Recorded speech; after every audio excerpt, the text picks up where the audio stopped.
UPSC prep lab, आपकी तैयारी हमारी जिम्मेदारी। प्रीलिम्स 2026 में आपको फिर से एक क्वेश्चन जो डेल शॉर देखने को मिलेगा वो है इंडेक्सेस पर। इंडेक्सेस पर लगातार सालों साल से यूपीएससी क्वेश्चन पूछता आ रहा है, फिर वो भले एचडी हो, आईएसडीआई हो, जेंडर डेवलपमेंट इंडेक्स हो, जेंडर इनइक्वालिटी इंडेक्स हो।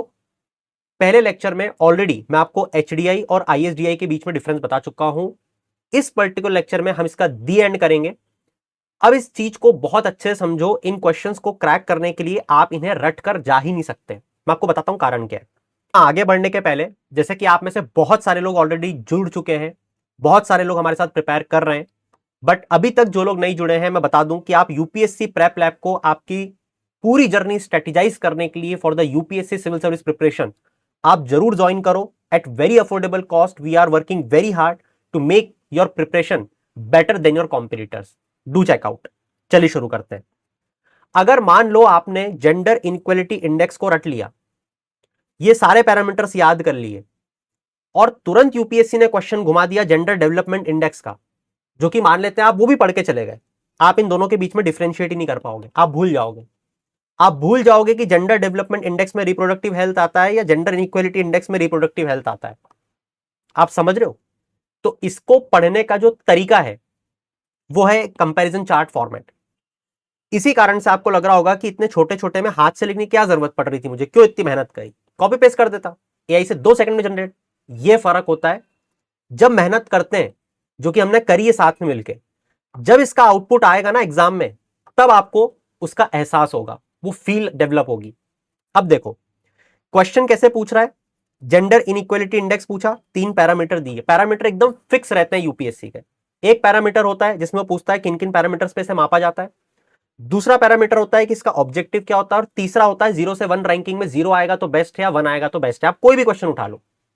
और हाँ, एक क्वेश्चन कि इसे कौन निकालता है, ये तो बट ऑब्वियस सी बात है, यस और नो। इन क्वेश्चंस को प्रिपेयर करने के लिए सिर्फ और सिर्फ ये कंपैरिजन चार्ट पढ़ना है। 2 मिनट में पढ़ेंगे। जेंडर इनइक्वालिटी इंडेक्स और डेवलपमेंट इंडेक्स को दोनों को यूएनडीपी निकालता है। याद हो गया, यूएनडीपी इन दोनों को निकालता है। अब आपके लिए क्वेश्चन है जो आप बताओगे कि ह्यूमन डेवलपमेंट इंडेक्स को कौन निकालता है, कौन सी संस्था है। ठीक है, आई होप सो याद आ ही गया होगा अभी तक तो। ठीक है। Then global gender gap Index इसे वर्ल्ड इकोनॉमिक फोरम, बहुत इंपॉर्टेंट है, बहुत ही ज्यादा। ये आपसे मल्टीपल टाइम यूपीएससी पूछता है। ठीक है।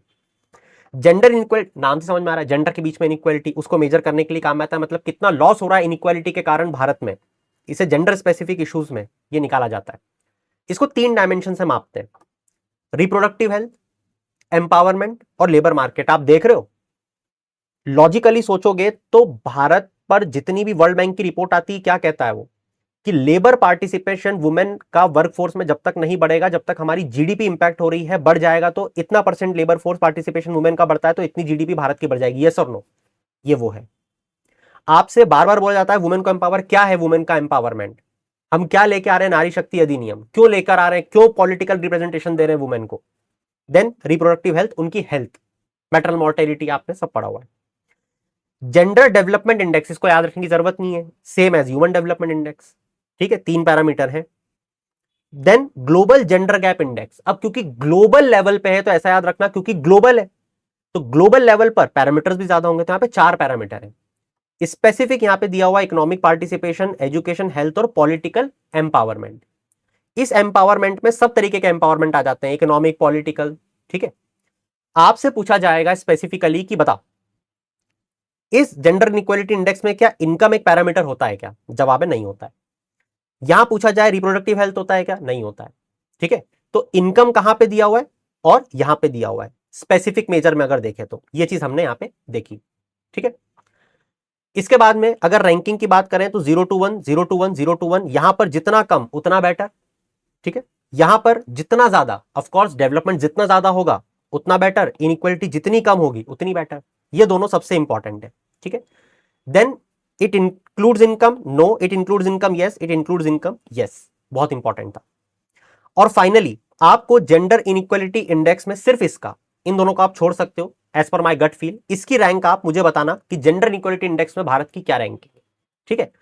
इस तरीके से अगर आपने चीजों को पढ़ना शुरू कर दिया तो आप किसी भी क्वेश्चन को बहुत ही इजीली सॉल्व कर पाओगे। अब आप लोगों के लिए मैं कुछ एक्स्ट्रा क्वेश्चन, जैसे कि ग्लोबल हंगर इंडेक्स को कौन निकालता है, ये वाला रैंडम है, इसको छोड़ देना। तो इस पर्टिकुलर क्वेश्चन का आप आंसर दो इस 3 को बता के, ठीक है। ये बहुत पुराना है, बहुत पुराने तरीके से पूछा जाता था, जैसा आप देख रहे हो सीएपीएफ 2013 का क्वेश्चन है, इसलिए बोल रहा हूं कि इस ऑप्शन को छोड़ देना। रेस्ट आप gender, global gender gap, gender inequality और ग्लोबल हंगर इंडेक्स, इन्हें कौन निकालता है, इनके बारे में भी आप मुझे बताओगे, ऐसा मैं आपसे एक्सपेक्ट करता हूं। इसके बाद कुछ भी मत पढ़ो, इंडेक्सेस पे आपका काम डेल श्योर खत्म हो चुका है, 2 नंबर आपके पक चुके हैं। That's it from my side for this particular topic. We'll meet you soon. Then keep shining. Have a good day.